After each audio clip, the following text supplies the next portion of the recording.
Cabinet પ્રધાન નરેશ પટેલ સામે આશ્રમ શાળા બંધ કરાવવાની ધમકી આપવાનો આક્ષેપ લાગ્યો છે।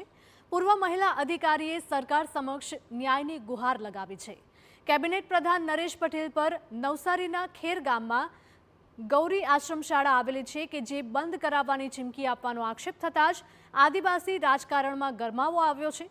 આશ્રમ શાળાના પ્રમુખના બહેન અને પૂર્વ સરકારી મહિલા અધિકારી ઉર્મિલાબેન ગરાસિયાએ સોશિયલ મીડિયા પર વિડીયો જાહેર કર્યો, જેમાં તેમણે પ્રધાન નરેશ પટેલ પર સત્તાનો દુરુપયોગ કરવાનો અને ધમકી આપવાનો આક્ષેપ કર્યો છે।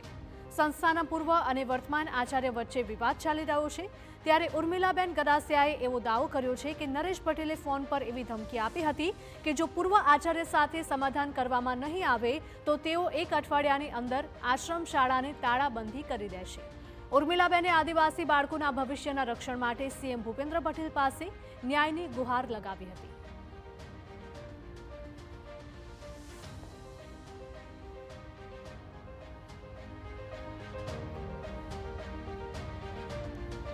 એમણે જુદા જુદા પ્રશ્નો ઊભા કરી અને આશ્રમ શાળામાં ખૂબ વિવાદ ઊભો કરેલો છે અને એ બાબતે હાલની તારીખમાં પણ અમે હેરાન પરેશાન થઈ ગયા છે। તો આ બાબતે આ જ મુખ્યમંત્રી અમારા વિસ્તારના છે અને આદિજાતિ મંત્રી છે અને એ આદિજાતિ મંત્રી જ્યારે બાળકોના પ્રશ્નો શું છે એ સમજ્યા વગર અને મદદ કર્યા વગર અમને જ્યારે આશ્રમ શાળા બંધ કરવાની ધમકી આપે છે તો એ બાબતે યોગ્ય પગલાં લઈ ઘટતી કાર્યવાહી કરવા આપ સાહેબને અમારી નમ્ર વિનંતી છે। સોશિયલ મીડિયા પર વિડીયો વાયરલ થતાં જ પ્રધાન નરેશ પટેલ તાત્કાલિક ગૌરી આશ્રમ શાળાની મુલાકાતે પહોંચ્યા અને તમામ આક્ષેપોને પાયાવિહોણા ગણાવ્યા। નરેશ પટેલે કહ્યું કે સંસ્થાના ટ્રસ્ટીઓ તેમજ આચાર્ય વચ્ચેના આંતરિક ઝઘડા છેક પોલીસ સ્ટેશન સુધી પહોંચ્યા છે, જે વિદ્યાના ધામ માટે અત્યંત શરમજનક છે।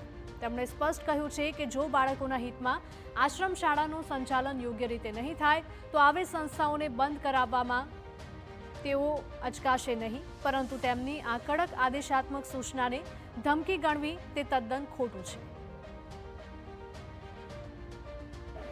આ શાળા છે એ ઝઘડા માટેની શાળા નથી। હવે એ વાત કરવા માટે જો મંત્રીનો કોઈ અધિકાર નહીં હોય તો આશ્રમ શાળાઓ ચાલશે કેવી રીતે? અધિકારીઓને ગણવું નથી, અધિકારીઓનું સૂચનનું પાલન નથી કરવું તો શું કરશે? એટલા માટે હું તો ચોક્કસ રીતે કહું, કોઈ પૂરા ગુજરાતની અંદર જો બાળકોના હિતમાં જો કોઈ આશ્રમ શાળા સંચાલન સારું નહીં કરશે તો બંધ કરવી પડે તો અમે બંધ કરી દઈએ છીએ, પણ બાળકોનો હિત અમે ક્યારે નહીં જોઈએ। એટલા માટે એ લોકો અમારી સૂચનાને જો ધમકીમાં સમજવું હોય તો આ તો કેવી રીતે ચાલશે ને? હવે અમને ચિંતા થાય છે કે અમારા બાળકો આટલી મોટી સંખ્યામાં ભણતા હોય છે। આજે એક બાળક દીઠ અમે 2500 રૂપિયા ફૂડ બિલ આપીએ છીએ। 2160 હતા તો મને લાગે 3,45,000 રૂપિયા દર મહિને અહીંયા આવતા હતા। આ બાળકો માટેની વ્યવસ્થા છે, શિક્ષકો આપવાની વ્યવસ્થા છે। આ લડાઈમાં શિક્ષકો ટકતા નથી। ગૌરી આશ્રમ શાળામાં હાલમાં 155 જેટલા ગરીબ આદિવાસી વિદ્યાર્થીઓ આશ્રય મેળવીને અભ્યાસ કરી રહ્યા છે।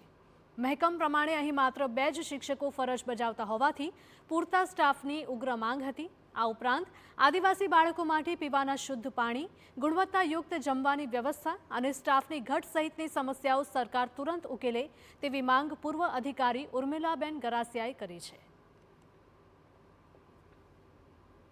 આદિજાતિ વિકાસ મંત્રી શ્રીએ આશ્રમ શાળા બંધ કરવા માટે મારા ભાઈ પ્રમુખશ્રીને જ્યારે ફોન પર મેસેજ એવા આપ્યા કે તમે ગોકુળભાઈ સાથે સમાધાન કરો અને નહીંતર આશ્રમ શાળા બંધ કરી દઈશ, તો એ બાબતે એમની સાથે મેં પણ ચર્ચા કરી છે સાહેબ જોડે।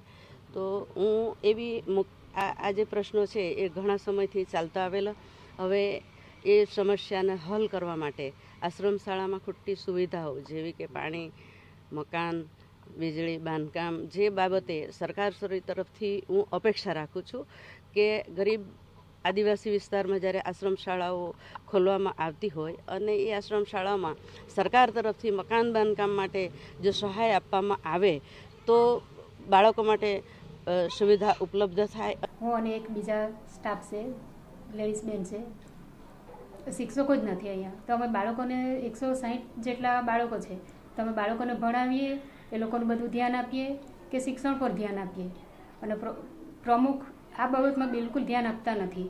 અને અમે રજૂઆત કરીએ તો ખોટી રીતે અમને હેરાન કરે, ખોટી નોટિસો આપે.